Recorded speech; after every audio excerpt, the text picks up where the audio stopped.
Hello and happy Monday. Welcome to another episode of Stand Up. I have the great JL Cauvin joining me for the first time since Pod Jam. We had a great conversation. You're going to love it, as you always do. He's so good. And that begins at about 23 minutes in. If you want to skip ahead, but I do have your headlines and the news from Earth One for you. So let's get to it. A busy weekend in news. I hope you had a great weekend. I'm very happy to have you here with me. And what do you say we have a great week together? How about that? Can we do that? Are we going to do that? I think we're going to do that. All right, let's get to it, folks. Obviously, the big news over the weekend is the House voted to approve the $95 billion in aid for Ukraine, Israel, and Taiwan. Speaker Mike Johnson, faced with opposition from the right wing of his party, marshaled support from mainstream Republicans and Democrats. It's a huge story. Lots to say about that. As part of the package, the chamber also advanced a bill that would force TikTok's Chinese owners to sell the app or ban it in the U.S. The Senate is expected to pass the legislation as early as Tuesday. Christian nationalist Speaker Johnson turns out to be more effective than Kevin McCarthy and had largely opposed aid to Ukraine as a rank and file member, but he's apparently attributed his turnaround in part to intelligence briefings. One thing I said that after he met with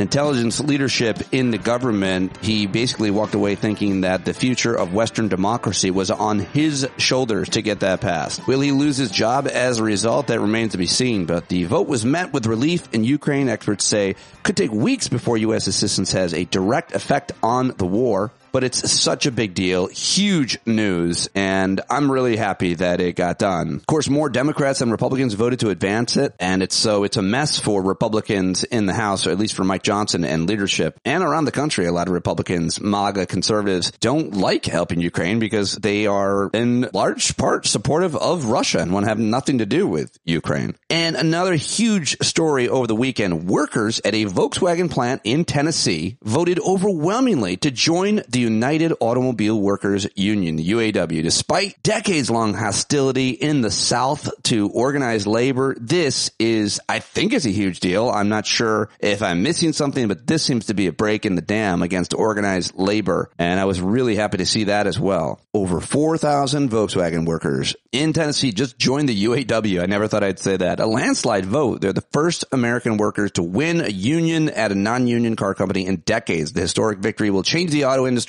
and the future of American labor, according to one source I'm reading. And the death toll in Israel's war on Gaza has climbed to more than 34,000 on Saturday, with the majority of victims women and children, including at least 6 killed in an overnight airstrike on a house in Rafah. And the U.S. Secretary of State, Anthony Blinken, is now expected to announce within days sanctions against the Israeli Defense Forces Netza Yehuda Battalion, a specific battalion in the IDF, for human rights violations in the occupied West Bank. That is a huge story for a U.S. Secretary of State to announce sanctions against the IDF. And opening arguments set today for disgraced former President Donald Trump's Manhattan criminal trial after the judge seated 6 alternate jurors. And of course, you've probably heard about this, but a man set himself on fire and died on Friday night on live television. Our friend Laura Coates was there broadcasting and did an amazing job in such a horrible situation.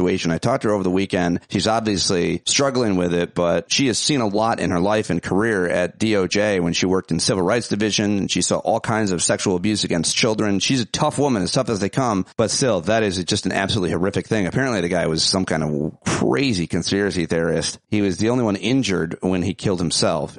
Let's see, what else do I have for you?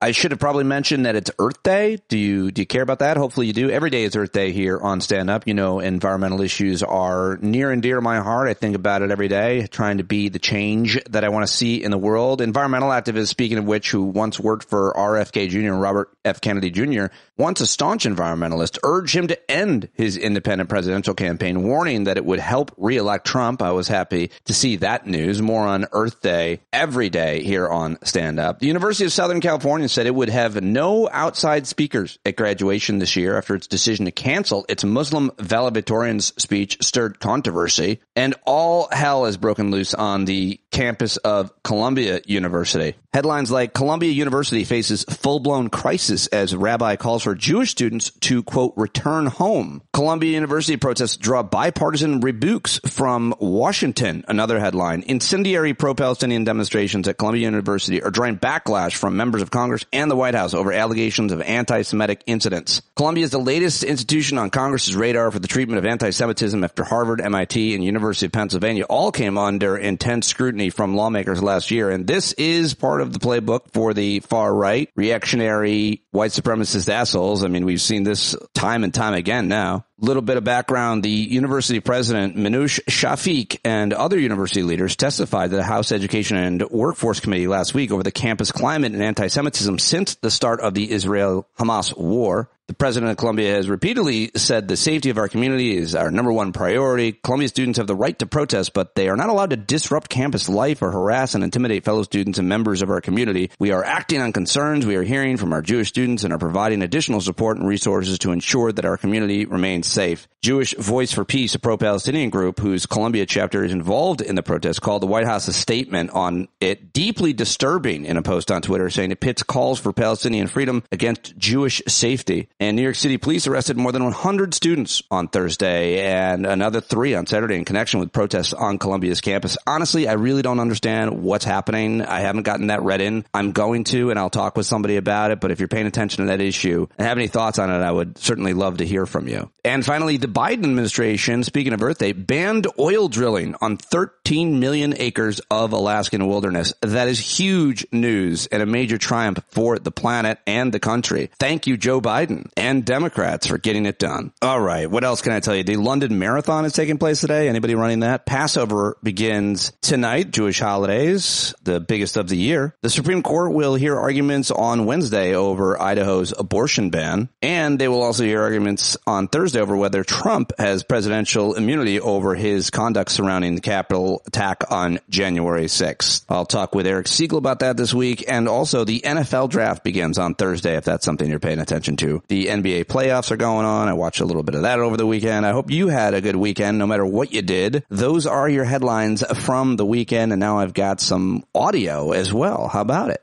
Let's start with some powerful comments from the leader of the Democrat in the House, is Hakeem Jeffries of New York. Before the vote on Ukraine aid this past Saturday, he said this, perfectly framing the choice for everyone taking the vote that day. This is a moment to choose. This is a moment to choose. We can choose democracy or autocracy. We can choose freedom or tyranny. We can choose truth or propaganda. We can choose Ukraine or Russia. We can choose Zelensky or Putin. We can choose a democratic ally or a sworn enemy. This is a time to choose. The American people have always stood on the side of democracy and freedom and truth, which is why we must stand on the side of the Ukrainian people. We will stand with the Ukrainian people today. We will stand with the Ukrainian people tomorrow. We will stand with the Ukrainian people until victory is won. Slava Ukraine was the shout on the House floor and across the world on Saturday when that vote went through. And now here's this sorry son of a bitch, Lindsey Graham, the senator of South Carolina. He is going to get to vote on this. He looks like he will be a yes. That's where this legislation goes to next before it hits the president's desk and the aid starts being distributed to Ukraine. Lindsey Graham said this on Fox News, giving all the credit and praise to God himself, Donald Trump. As a lone component to it, this would not have passed without Donald Trump. I want to thank the House Speaker and Hakeem Jeffries working together in a bipartisan fashion to give weapons to Ukraine to fight a fight that matters to us. And President Trump has created a lone component to this package that gives us leverage down the road. That poor pilot fish, Lindsey Graham, attaching himself to Trump and John McCain before him, and just such a terrible hollow barrel of a person trying to give credit to Trump, who is against Ukraine aid and, in fact, was impeached for trying to blackmail Ukraine into giving him dirt that didn't exist on his future political opponent, the now President Joe Biden. All right, well, here is Jasmine Crockett, also one of our favorite Democrats in the House. She was on MSNBC over the weekend and had this to say about Mike Johnson and Republicans. You know, Democrats have consistently said, we are here to work. We're here to work for the American people. And every single piece of foundational legislation that has been passed, it's been passed because Democrats have carried it. We have carried the load. And I know that the American people see this, and I know that the American people are thinking, how in the heck did we allow the Republicans to be the ones that were in control of the House. There's been nothing but drama as it relates to the speakerships and even the threat of kicking out another speaker and throwing the House into turmoil, especially as we see the hostilities growing across the world. It is not a time to play games. And to be frank, it's never a time to play games as a U.S. sitting member of our Congress. But that's exactly what we're getting from the MAGA branch. And I, again, have to applaud the speaker because he has decided it's time to be an adult. And that's one thing that McCarthy really struggled with, was actually deciding that I'm not only going to be an adult in what I do, but also in what I say. And Speaker Johnson has decided that he's going to do that. Now, if that cost him his job, I think that the American people are smart enough to know that it's not the Democrats' fault, but it's MAGA's fault. And ultimately, I think that he knows how to work his way to maybe holding on to his job. I think the speaker's going to be fine, honestly. Yes, I think the speaker is going to be fine. You know who isn't fine is the last speaker, Kevin McCarthy, who was there so long, was so ineffective, a complete failure, the worst speaker ever, the shortest speaker ever. And he was on Fox News on Sunday with Howard Kurtz, who pushed back pretty effectively in this moment, which I think turns out pretty awkward and embarrassing for Kevin McCarthy. These people talk about a democracy. Danger to democracy. They are the dangers to try to deny democracy to this country. This is really concerning to me, what the Biden and the Democrats have done. I mean, I want to get into the trial more in the next segment. But has Hillary ever said she lost the 2016 election? Yeah, she called Donald Trump and conceded. But she never in press ever says that. She says it was... She did call Donald Trump and concede. All right, so let's... All right, well, let's stay with Earth 2 and the governor of North Dakota. Or is it South Dakota? Does it really matter? No, it's South Dakota. Kristi Noem was on CNN with Dana Bash, and she was asked about the disgraced former president paying off a porn star to keep her quiet. And listen to this train wreck. You mentioned that he was paying his legal fees to Michael Cohen. One of the things that they are going to talk about in this trial is the fact that it wasn't just a retainer. It was actually a payment to Michael Cohen because Michael Cohen put the money out for Stormy Daniels on his own. But kind of big picture, Governor, if Donald Trump is convicted in this trial, will you still support him in November? If my choice is between Joe Biden and Donald Trump every single day of the week, yes, I will support Donald Trump. I have from the very beginning. All right, there you go. Kristi Noem just selling her soul to Donald Trump. She wants to be his VP, I think, but still gross. All right, and how about this? This is really good. This is a Republican named Tony Gonzalez. He's a member of the House of Representatives, a veteran from Texas, and we have never heard Democrats talk this way about other Democrats, but this is just more proof that the Republican Party, especially within the House of Representatives, is in absolute disarray. I can't even believe this guy said this, but pretty amazing. Tony Gonzalez, listen to this, talking about the atmosphere in the House. And absolutely savaging two Republicans while he's at it, two fellow Republicans. He will survive. Look, the House is a rough and rowdy place, but Mike Johnson is going to be just fine. I served 20 years in the military. It's my absolute honor to be in Congress, but I served with some real scumbags. Look, Matt Gaetz, he paid minors to have sex with him at drug parties. Bob Good endorsed my opponent, a known neo-Nazi. These people used to walk around with white hoods at night. Now they're walking around with white hoods in the daytime. Damn. I mean, that's the kind of thing that comedians and progressive talk show hosts say, not a Republican in the House. I absolutely love that clip. I want to play that one over and over again in my head. Let's not forget it. Tony Gonzalez on CNN over the weekend. All right. Now, it's that time of year where actors are going to start coming out and supporting different politicians for election or re-election and also promoting whatever they're doing. And so let's first go to, and it's also that time of year where journalists are going to have them on their shows to do just that, because it's always fun to interview celebrities like Michael Douglas. Here's Fareed Zakaria talking to him on his CNN show. I thought this is pretty interesting. Michael Douglas, of course, played the president in a very famous movie called The American President, and now he is playing Ben Franklin in a new movie on Apple TV, I think. Let's talk about age. You're about President Biden's age. You're doing fantastically. You look like $1 million.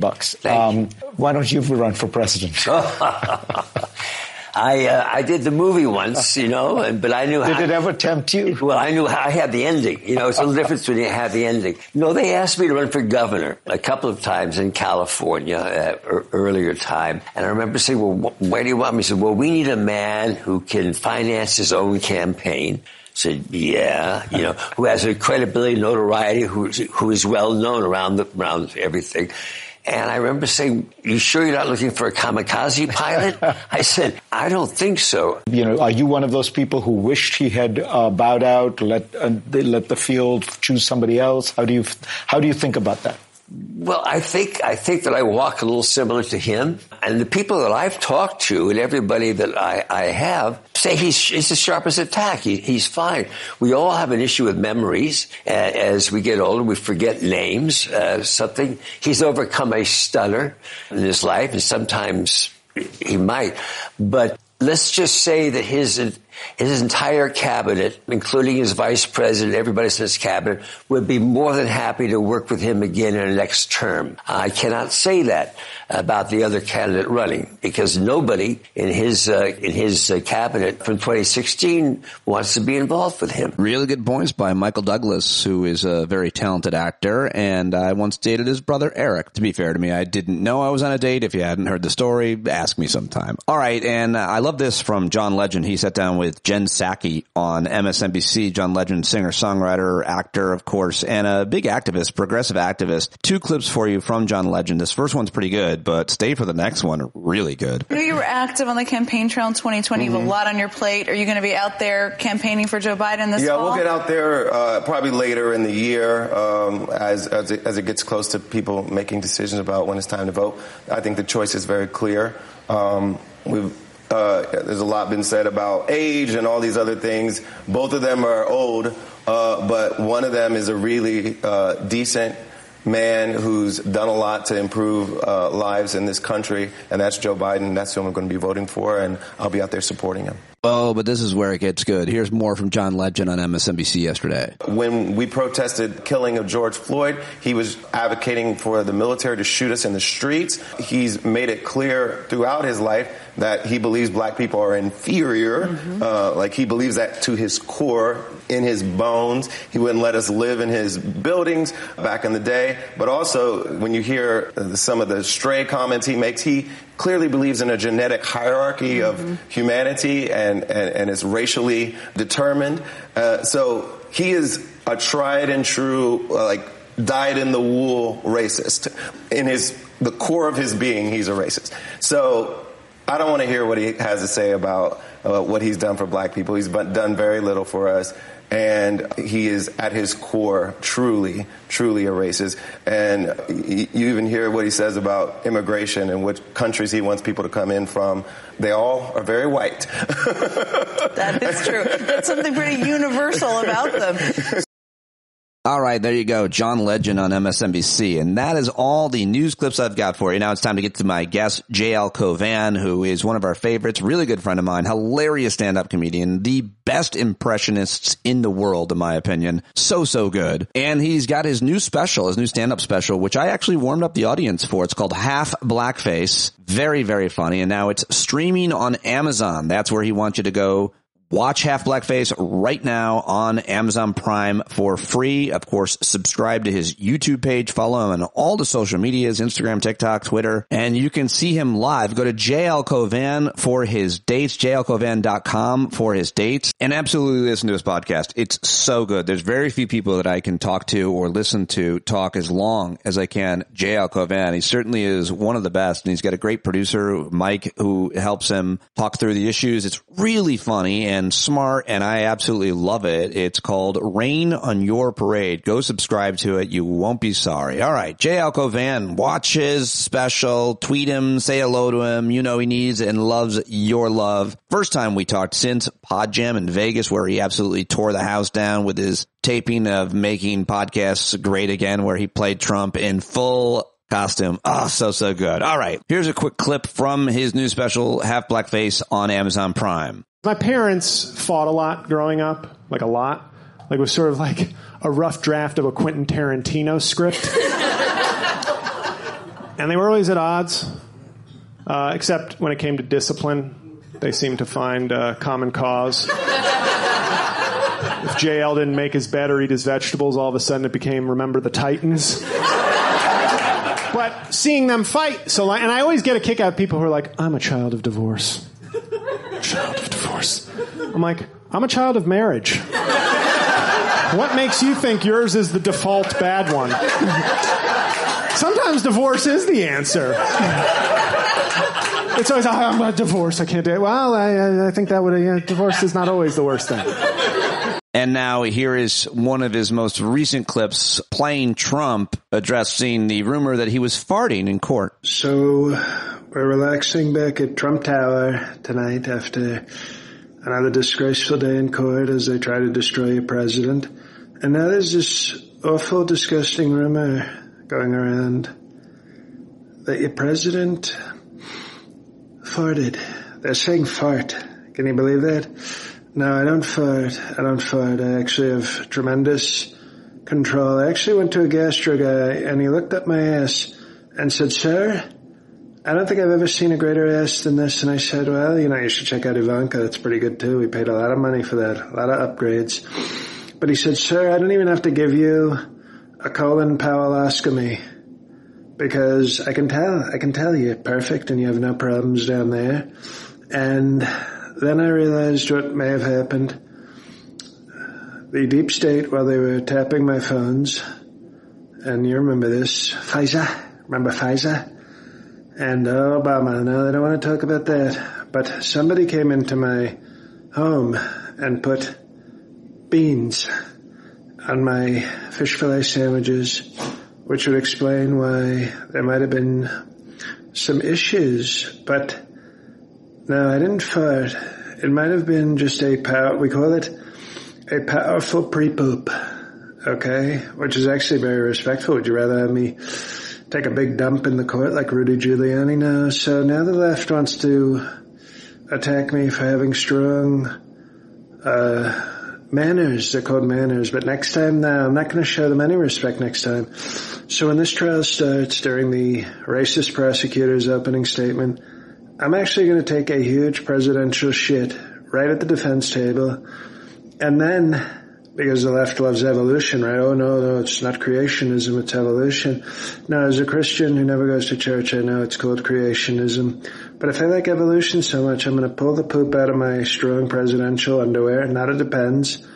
And unless they want to pay me to endorse me, then maybe I'll say it. And I'm going to throw it right at Fat Alvin Bragg. And we'll see. Then we'll see who's being rude. So, but no farts, totally no farts, complete control. Bye-bye. So good. All right. Ladies and gentlemen, JL Cauvin, we open with him doing his Bill Weir impression. Of course, Bill was on the show last week for the first time, and JL is a big supporter, listener, and subscriber of this show, and always making reference to what he's hearing on stand-up. So let's get it started. And I'll do my best impression of Bill Weir. And yeah, Pete, that was a good interview. I like him. Thank you. I don't think he liked it when I called like Ron DeSantis the shitty Bill Weir in terms of looks. I didn't think it was like an insult to him. I was like, no, you're like the cool, manly version of the whiny. But if you told me they were like good brother, evil brother, like I'd be like, yeah, why not? Now, have you told Bill Weir that he looked that way? No, I think I tweeted that without adding him because I figured I don't like doppelganger tweets either. Because it's like somebody could tell you, like, you look just like Brad Pitt. It's like, Brad Pitt, I'm so much better looking than Brad Pitt. There's never a comparison that somebody's actually happy with. I give this compliment a lot. I think it's a compliment, but it never goes well. I just said it to longtime listener Brian Pezzataro, who you might have met in Vegas. And I said, you're like an uglier Mark Ruffalo. Which is nice because Mark Ruffalo's very good looking, but you're just a little uglier than him. It's still, I feel like I was trying to tell him I think he's a handsome man, but not as handsome as Mark Ruffalo, but it doesn't work. I'm going to help you out here. Okay. We've heard poor man's version is the way of saying you're uglier, but I will say when it's close enough, I will say you're the middle class man's Mark Ruffalo. Oh. Which is like you're just a tick downgrade. But I also don't think Mark Ruffalo is a handsome enough celebrity to be like, you're the ugly Mark Ruffalo. So I could conceivably be ugly in that example. I think Brian's really good looking. That's all I meant by it. So if you're listening, Brian, I hope that you appreciate how attractive I find you, and others as well. All right. Speaking of Vegas, we have not talked, I don't think at all, since Vegas, since it ended. Yeah, I've ignored every text you've sent. And also, I want to hear about your journey and so on. But I just want to, there's one moment on Saturday night after both of us had pretty much done everything that we were doing on stage, and you were a huge hit. And Jon Carroll was on stage singing, and I looked way up at you at this kind of amazing moment. And you said to me, I don't know if you remember this, you said, enjoy this moment. This is as good as it gets. And something like the way down is going to be rough, because you knew how much of a high that was in that moment. And I appreciated that, because I don't think you were being like negative. I think you were saying, no. I hope you're present for this because it's so good. And it was, and I was.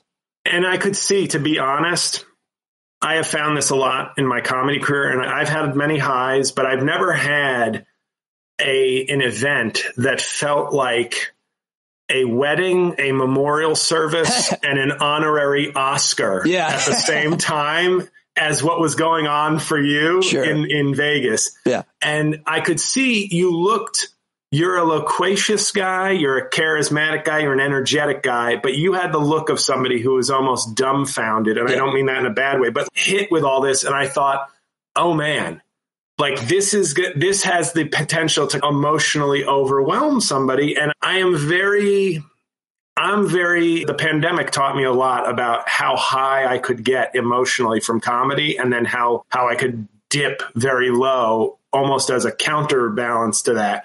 So I just saw you and I was like, this is an incredible thing. But the look, it was almost, had you been more like, hey, I would have been like not as cautious, but I felt like you were being hit with this overwhelming amount of goodness that I thought your body's probably going to try to regulate that a little bit, because that's not a high that one can sustain. Just like when I'm on a plane, I used to do that.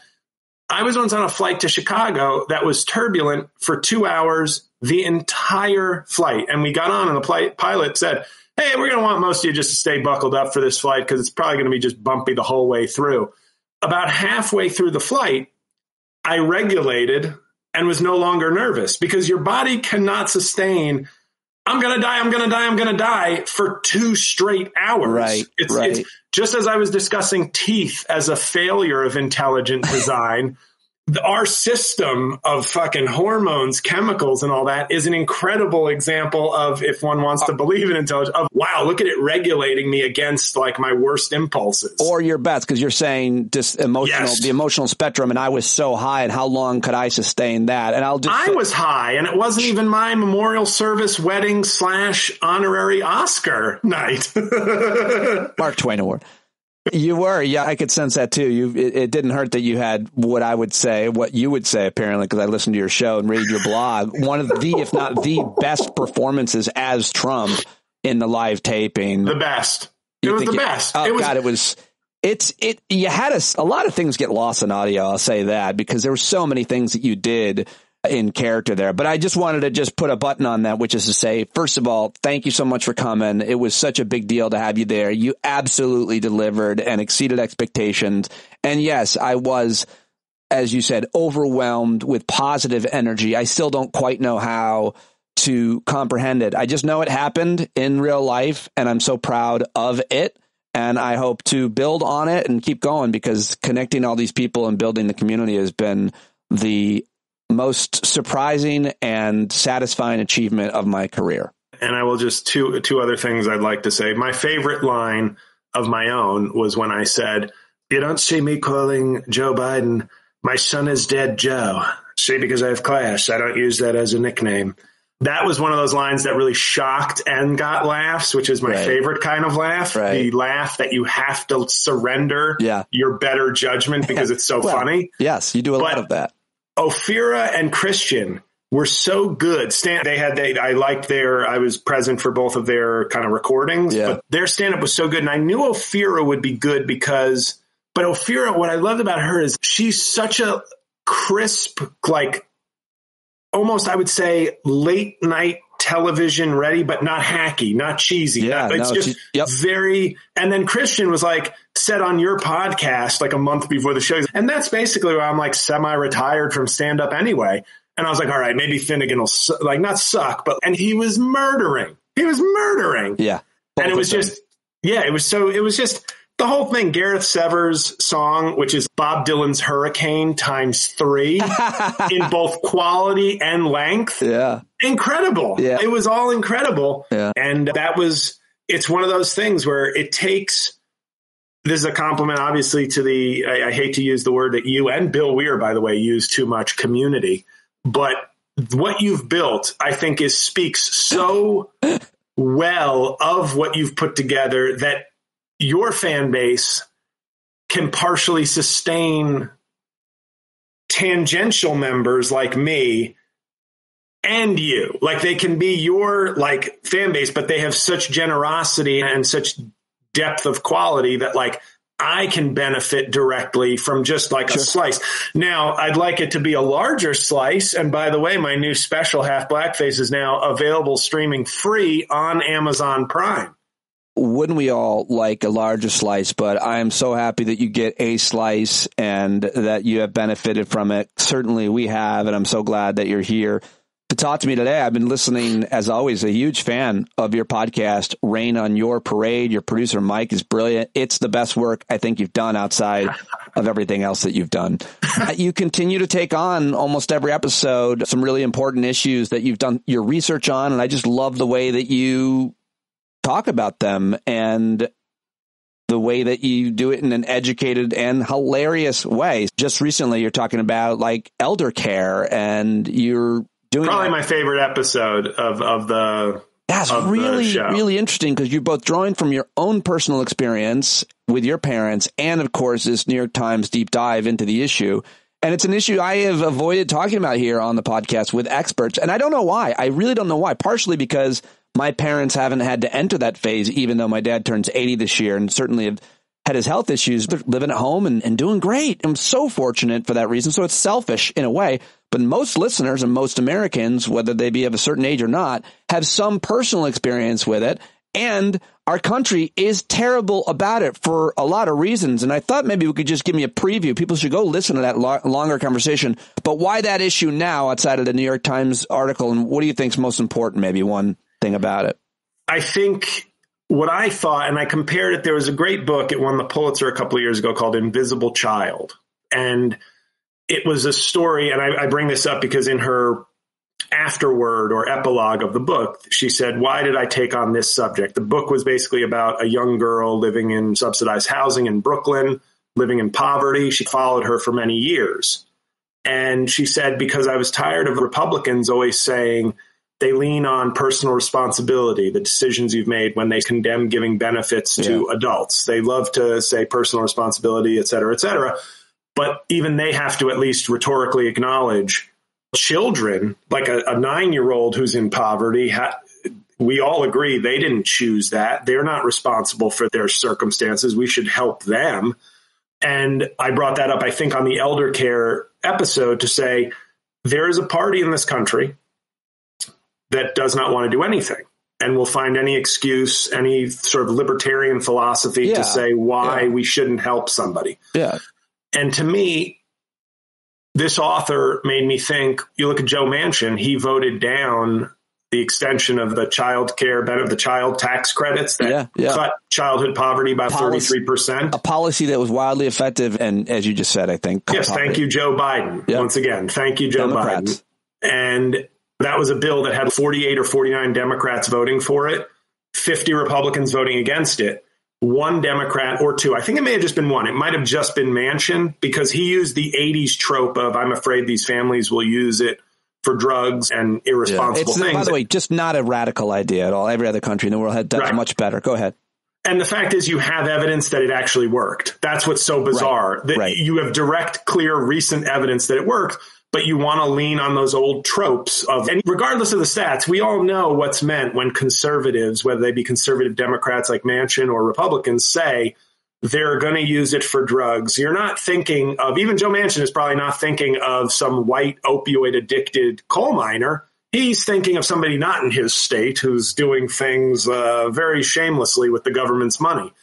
And I'm sorry for this long preamble, but it made me realize that despite this author's desire to find a common ground angle that even Republicans could maybe work on and say, yes, let's help kids, we got to a point after the pandemic where we couldn't even get that for kids. Right. We couldn't even get that. So I thought elder care is a disaster. I've seen it. And I was fortunate to have a mother who was able to work late into her 70s and was completely cogent and financially savvy and could afford lawyers to help my dad get nursing home care for his last couple of years without bankrupting our family. And I've seen it with somebody I know who's dealing with some things with their mother, like real intense sort of dementia issues. And the series in the Times talked about the way other countries do it. And I even brought up like Asian cultures where I'm like, I've had a therapist say to me in the past, like dealing with issues with my upbringing, saying, hey, you have to make yourself happy. You can't just think of, you try to make your parents happy. You have to live for yourself in some cases. But in another case, you look at Japan and certain things where it's no, like they took care of you. They took care of you. It is baked into our culture that we now take care of the elders. We make them a priority. And maybe there's a happy medium. But the fact is, when you see countries like the Netherlands and Japan spending like whatever we spend on elder care, it's 83 times what we spend per person. The issue with that is because of how we budget our tax revenue, and we have most of it tied up in an army with an insurance company, right? Like it's the military budget and then Medicare, Medicaid, and that's a huge amount of our budget. And those other countries don't have any aircraft carriers, et cetera, bombers, and so on, nuclear missiles and all of that. So they can actually spend money on the well-being and welfare of their people. And you can look at that two ways. One way is we are the sort of indispensable nation. We do spend too much on military, but at the same time, let's say you just accept that we're going to spend that much. This is where a tax on people making $1 million or $5 million more a year could just be funneled right to that. And elder care, my theory on elder care is I have accepted that we live in an increase, and this is a thesis of the podcast in a humorous way, but we live in an increasingly attention deficient, cynical, selfish culture. I'm sorry. Like, I think the smartphone is, forget the apple in the Garden of Eden. I think if we were redoing the Bible today, it would be Eve handing Adam a smartphone, and you would just see them while the serpent is like wearing an AT&T hat, just going, yes, because I feel like I have to now accept that's who we are as a people, and it's not going away anytime soon because these mechanisms are reinforcing that. So I thought, what are issues that people can either not complain about or can be selfishly invested in? When can we change? Climate and guns? Too divisive. It's sad to say. Those are such common sense, basic things, and they are politically divisive. Climate, everybody could win and benefit off of in different ways. I don't know. But that's why I think it's a no-brainer. Climate should be a no-brainer as well. I see. I wasn't where we should all be on them is a no-brainer. I misunderstood. Go ahead. I thought you meant like what the solutions could benefit everybody, but that's true too. Reasonable gun control and massive climate change, like a World War II. And that's the thing. People always say we need a World War II mobilization. We were capable of that. I don't think we're capable of a world, even if there was let's say a Hitler and he called himself the pandemic. Putin. The pandemic was the answer to, are we capable of coming together to fight an enemy? And what do you think about how we handled the pandemic? I think shamefully. Probably not great. So whether we're more likely to have a civil war than a foreign invasion, I think, and if we did have a foreign invasion, the people on Earth too would say they might support it. I don't know who's invading us that they don't really. Right. It's complicated, but are they brown and homeless? Bomb the shit out of them. The point you're trying to make, though, is that these other issues we're so divided on. But with elder care, can't we come to some agreement, some way that we can budget for using tax money, taking care of folks, ourselves included, as we age? And the answer is no. The answer is no. Because of what you said earlier about the certain theories that I think are insidious and pervasive amongst those on the right, the Ayn Randian, libertarian, Reagan, even Republican. We don't help each other unless we know each other. Unless I know you, I'm not helping you. I worked hard and I can take care of myself. I don't need the government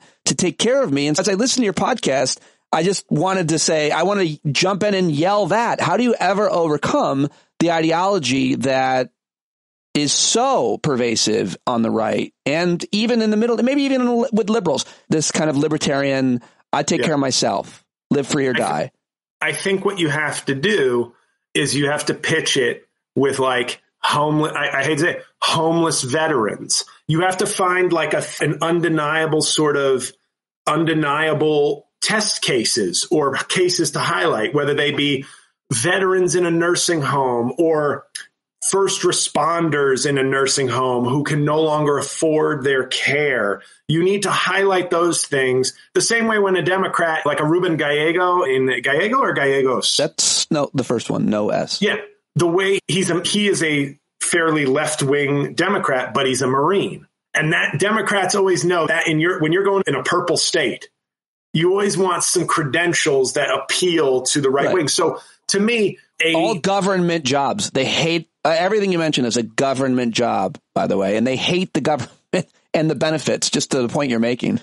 No, of course, but a veteran who's down on his luck would be the type of person you'd want at that sign. You'd want to name the bill after that person because you can't really shame Republicans too much, but on a few issues, you can maybe make them pause.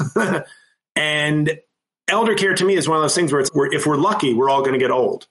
And you hear these stories of people where it's, yes, I saved up $800,000. And you're like, wow, you're already in like a elite company as far as this country goes. And it's, yes, but my husband lived for 6 years in the nursing home. So now we have $0 left.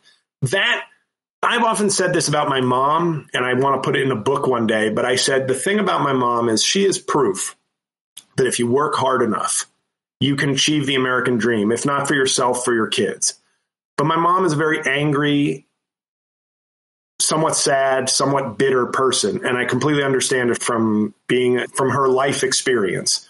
And I've always thought, like, the American dream, is it really a dream if you have to break yourself to achieve it? And it's funny, but I mean that in a real way. No, like, it's terrible. We shouldn't have to. The idea of holding somebody to a sort of Michael Jordan intensity level of commitment and work ethic just to achieve things and then expect them to be like happy and yay, I didn't know. This was a war to give my kids private school education and to give them a better life, to make the leaps. But I married a black dude from Haiti just to make it extra difficult.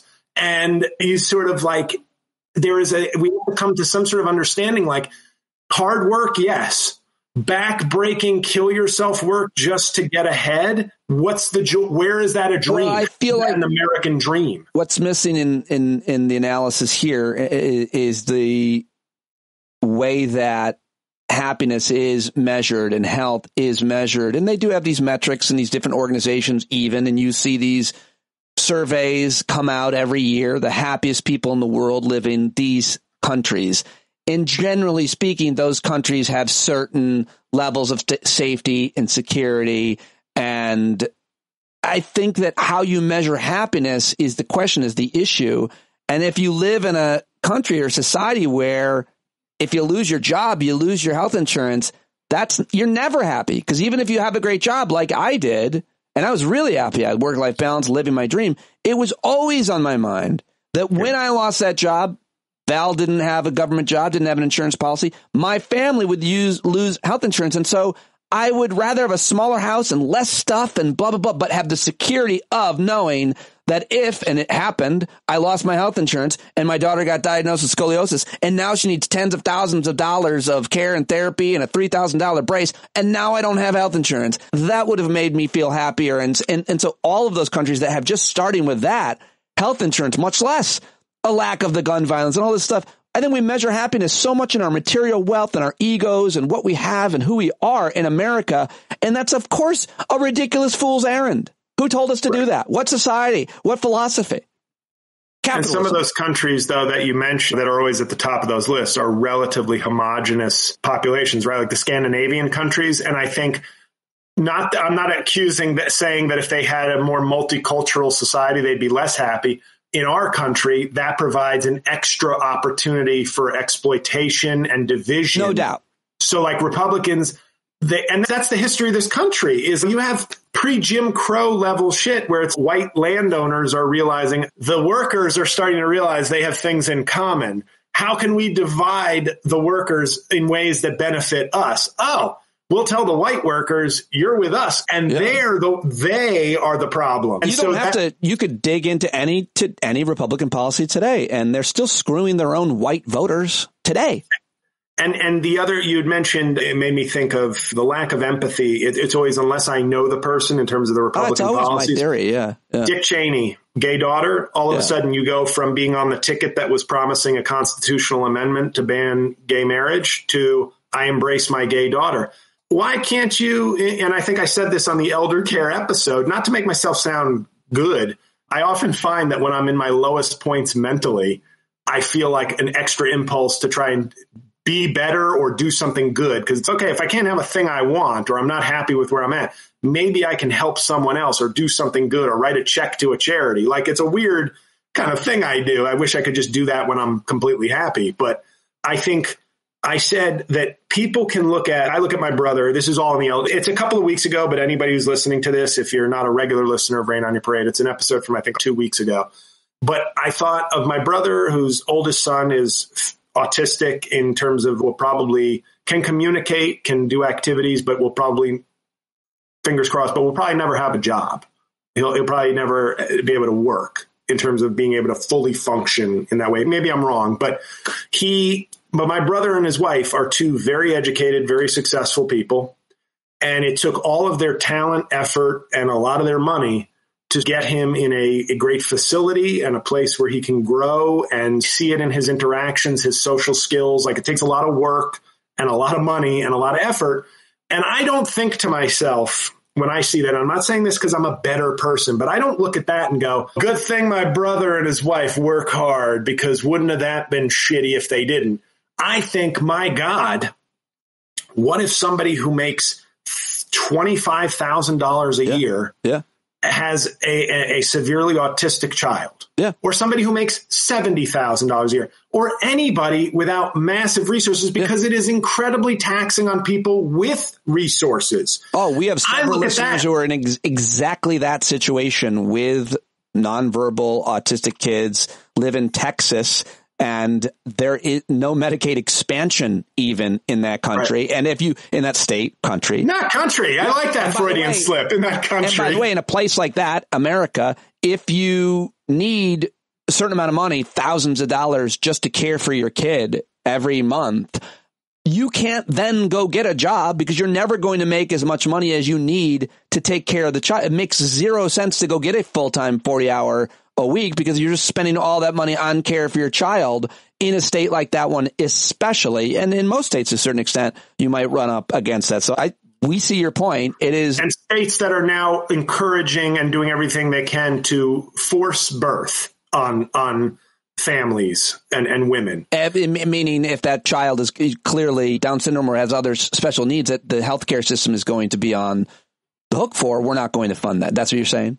Yeah. And I think to me, I've always said this, and I know Eric Siegel, Professor Siegel, has a kind of view as me on the terms of pro-life, that there can be people who are genuinely, ethically believing and committed to that viewpoint. But man, it would be so much easier to respect that if somebody were a radical pro-life socialist who was like, I want the world's greatest safety net. I want the world like. It would conflict with your political views, but it would be one that would be like, yeah, I disagree, but I see that there is a consistent ethic running through your approach. There isn't that at all. And I look at that and I think, child, and then good luck taking care of the child. Yeah. And I may have said on the episode, but I was like, the three things, if I ever ran for office, I've given up on some of the more divisive issues, but not on the idea that we can make a better world. There's all sorts of avenues to do better for people. Yeah. And I thought obviously where I'd be on things like climate change and gun violence, but homelessness, not from and I always think I see this a lot.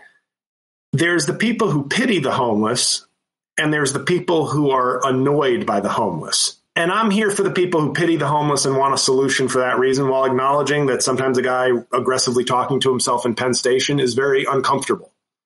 But homelessness, elder care, special needs care.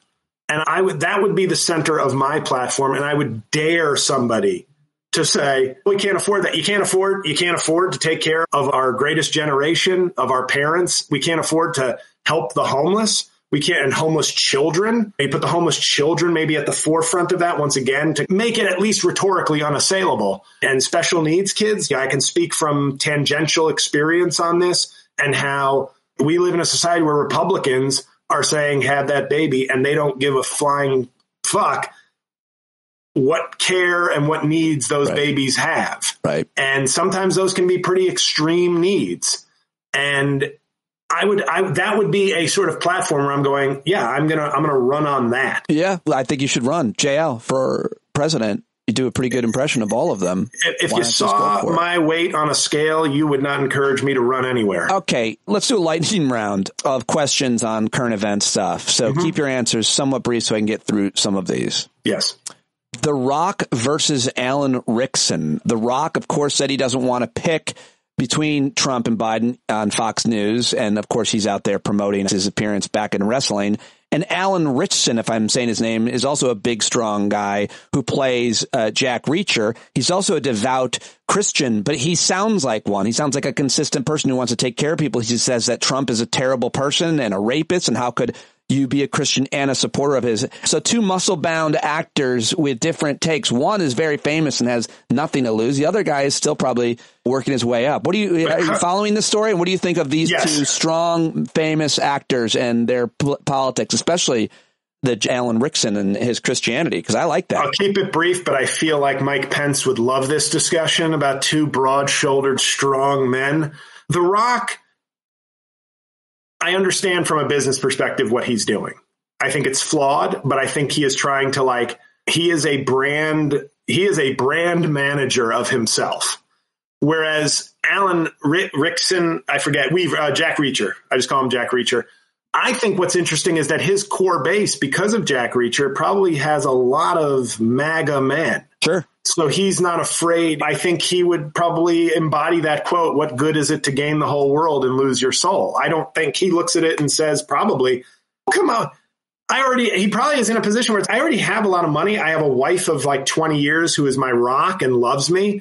I get to work a lot. I'm successful. The same way I talk about Republican politicians all the time, where it's like, what are you still holding on to the bullshit for, you 6-term millionaire 85-year-old? What are you waiting for that you're still holding on? I think Reacher just is in this position that I think is the very honorable, but also practical, which is why would I sell out? And I think he's somebody who has had some success, but he's in his early 40s. I think he got to become a fully formed man with his own values and struggles before he became a megastar.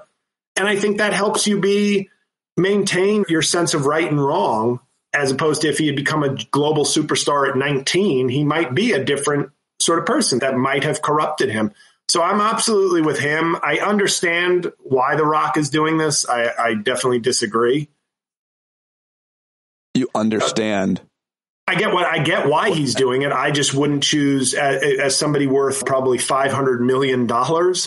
I wouldn't choose the path of least resistance. The world is least resistance to you. You bench press 500 pounds and have $500 million.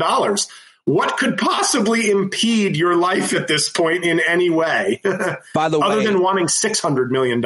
Alan Ritchson opened up about his own Christian faith in an interview and expressed frustration. In the Catholic Church, I know. And expressed frustration over how conservatives have seemingly co-opted his religion. He said, Trump is a rapist and a con man, and yet the entire Christian church seems to treat him like he's their poster child, and it's unreal. I don't understand it. I should have read that earlier, but anyway.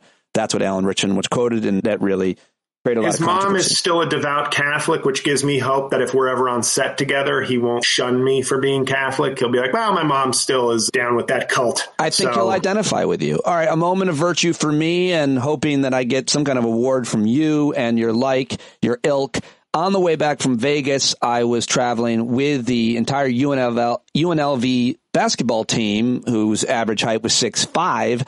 And when I went to my seat, one of them was in the middle seat, a very tall man, and it looked terrible, as it must when anybody looks at you in an economy-size seat. And I said to him, why don't you let me take that? I'm a very small man. And he was very happy to do that. I do think I gave him COVID, but that's neither here nor there. What do I get for that? And does that ever happen to you? I was thinking of you when I did it. Oh, thank you. I wasn't. I was going to say that's why representation matters, because now you think of your tall friends when you see tall people out there. Now, I was actually thinking of somebody actually taller than you, but go ahead and answer the question. Okay. I think that's a very nice thing to do, and nobody ever does that for me. Oh, all right. But no, that's a very nice thing to do, and I hope the next time he dunks on some white guard, maybe he'll pick him up instead of taunting over him. Oh, yeah, that would be nice. That's exactly what I was hoping. You have been closely following everything Trump says and does, and then making it better online. You went right out and made a hilarious video, which I don't know if you heard, but I shared I shared the whole thing the other day on the Monday show about as soon as you found out that he'd fallen asleep. You made a hilarious video about that. But what are your thoughts about him being in court all day, every day, and what, if anything, it means for his trial, the jury, the American public who is or not following along? I think a jury is going to be it's very tough to find a jury. They've already, I think, dismissed somebody today, and they're talking about dismissing the Latin guy who called him fascinating. But we got to live up to